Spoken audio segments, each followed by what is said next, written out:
Misalnya Tim, misalnya gue punya uang 100 miliar misalnya. Misalnya gue punya uang 100 miliar. Berapa sih yang akan ikhlas lo buang?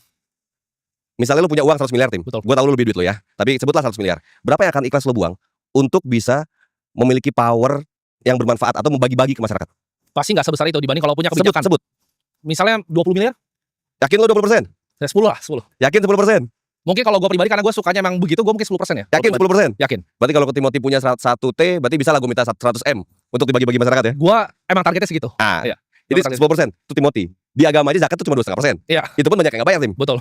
Ya kita bicara rata-rata nih kan. Rata-rata ya. Nah kalau seorang pengusaha biasanya juga manusia lah ya, kita nggak usah bilang manusia. Sebagai pengusaha kita kadang-kadang kan untuk ikhlas ngebuang sesuatu itu nggak bisa sebanyak itu. Iya. Tapi dengan kekuasaan tanpa gue harus punya duit 100 miliar, gue bisa bangun masjid besar yang nilainya ratusan miliar. Iya. Gue bisa bangun jalan besar yang nilainya ratusan miliar misalnya. Gue bisa buat skema industri yang besar yang nilainya juga ratusan miliar yang justru ujungnya juga untuk berkemanfaatan. Gue misalnya kayak misalnya Kementerian Sosial.